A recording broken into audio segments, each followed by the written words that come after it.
Hello, everyone. Thank you for joining us for part 4 of Small Business Matters with Freedom House Detroit. Today, we're talking about how Freedom House Detroit can get some help from the Metro Detroit community to help during this shutdown. Hope everybody enjoys. Thank you.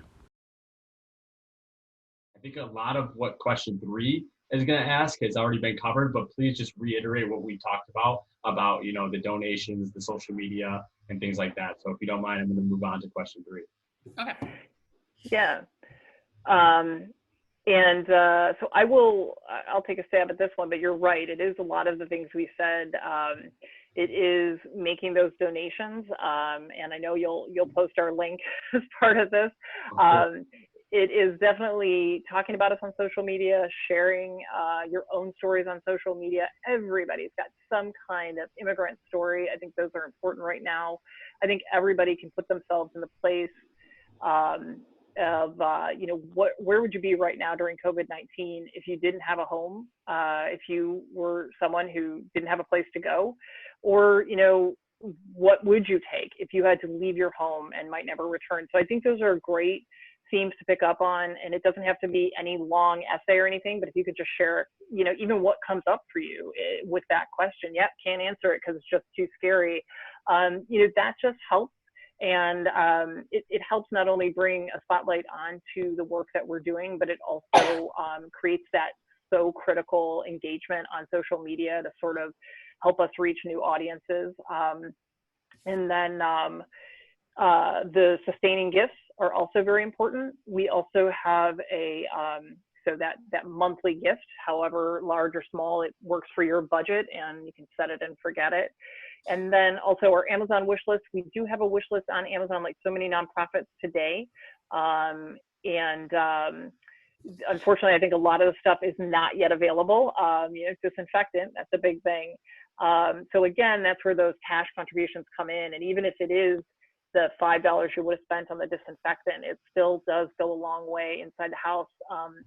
A lot of agencies can kind of put up that, $10 and you can, sow a whole field, but we can't quite do that because it is an expensive mission that we are pursuing here. I mean, we are talking about saving lives and providing these people with all of the technical know-how they need and the community they need in order to survive until they can survive on their own in the United States. And so, it's an expensive proposition, but it's one that we believe in strongly, and we've been doing it for nearly 40 years, and we keep, frankly, getting better at it. We have a lot more structure at this point in terms of our programming,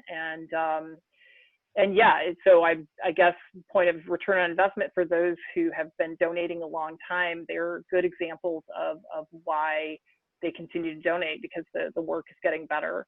I think, as Deb said, certainly feel free to send a note to the house, give us your support, or do it on social media. That would be lovely. And Deb, I guess I can turn it over to you. Yeah.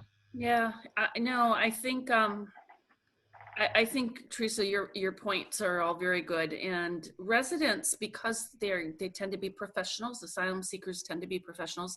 Many of them were business managers, owners. They ran departments. They understand that everything all the operations is based on donations.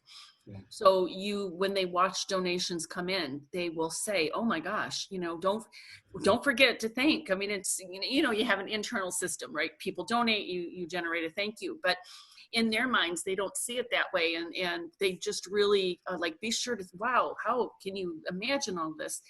So I think from that perspective, but it is very lonely. And I think even for staff, as Teresa mentioned, we're essential service, we come in every day, and then we go home to our families, and then you have a seasonal cough and you're like, oh, do I have it? You sneeze, do I have it?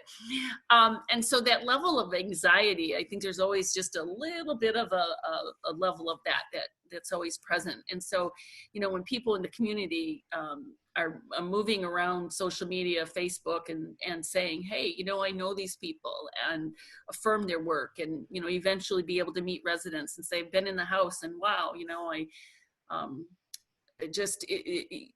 all of that supports, you know, the energy that we put into that really does support the organization and the staff too, to be able to see when somebody outside of ourselves says, hey, great work, what a great space.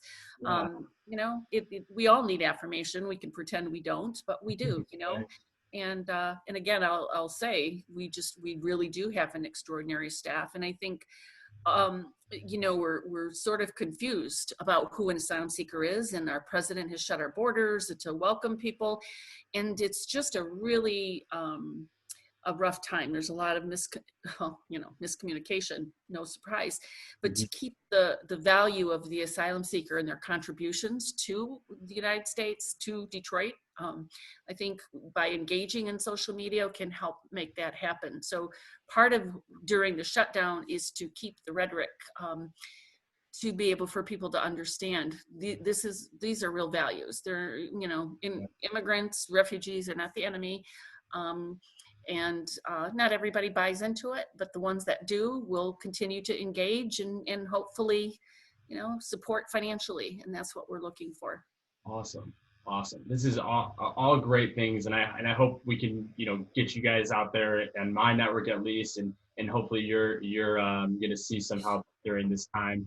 And I'm hoping, you know, we can all have another 40 years of awesome success that you guys have had here as well. So before I go to thanking you guys for coming in, is there any other last closing arguments you want to make, or just a point you want to reinforce?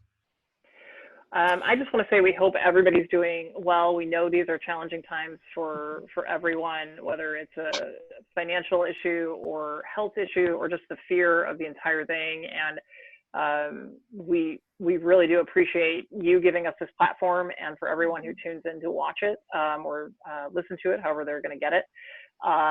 We are very appreciative of the opportunity just to come before people, and whether it's a donation or a shout out on social media, or just your support and your conversations with others, we deeply appreciate it, and definitely feel a part of the community and know we're all in this together. Yes, yeah, definitely.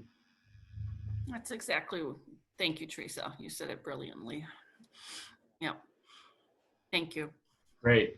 All right. Well, I'm going to move to the thank you slide, and just thank you guys all for coming today. I know Elizabeth was supposed to make it, but she wasn't able to today. But you know, people, please follow these wonderful people on social media and look at their Facebook page. Freedom House Detroit is a great organization that's here in Detroit, and has been around for 40 years almost. And we really want to, you know, get their message out there and help out as much as we can. And really, this is showing a lot of what's going on with the nonprofits in this nation right now and in the world. And a lot of what is going on with Freedom House Detroit is probably happening with other companies and nonprofits around. So let's just focus on, you know, getting through this and helping out as much as we can, because we're all in this together. As you can see, I hope we can all put our hands in and help out as much as we can here in the next few days. So.